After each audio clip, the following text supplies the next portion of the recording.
Адам сөзүнөн, ийне көзүнөн сынат деп болушунча ар бир сүйлөмгө аяр жоопкерчиликтүү мамиле жасап, ар бир тыбыштын түбүнө түнөп, жандуу, шаңдуу, элестүү, таасирдүү, жеткиликтүү, образдуу тил менен сүйлөшкөн.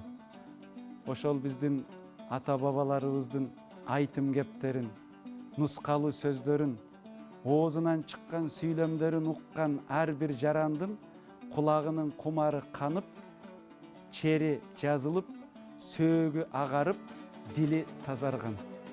Өзгөчө өздөрүнүн сөзүн макал лакаптар менен, фразологизмдер менен, осуят кептер менен, ыр саптары менен шөкөттөп, ушунчалык кыска, нуска, таасирдүү сүйлөгөндүктөн биз кылымдар бою өзүбүздүн түпкүлүгүбүздү, тилибизди, каада салтыбызды, океандай чалкыган манасыбызды сактап, ушул күнгө чейин алып келдик. Буга кандай далилдер бар? Макал лакаптар жөнүндө кыскача айта кете турган болсок, пил көтөрбөгөндү тил көтөрөт. Ойноп сүйлөсөң да ойлоп сүйлө. Эстүү жигит таап сүйлөйт, эссиз жигит каап сүйлөйт. Сөздү көп сүйлөсөң тантык болот, сууну көп кечсең чалчык болот. Айтылган сөз атылган ок. Адамды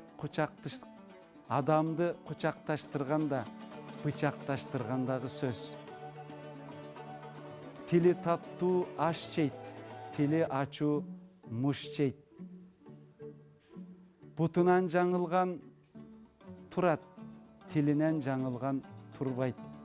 Кылыч жарасы айыгат, сөз жарасы айыкпайт деген керемет макалдарды өздөрүнүн акыл элегинен өткөрүп, бүгүнкү күнгө чейин бизге алып келип беришти. Демек биз эл алдына чыгып сүйлөп жатканда, кеп маданиятына маани берип, ар бир сөздү, ар бир макалды, ар бир фразологизмди, ар бир ыр сабын сөз келгенде айтпаса сөздүн атасы өлөт дегендей, өз убагында орундуу колдонушубуз керек.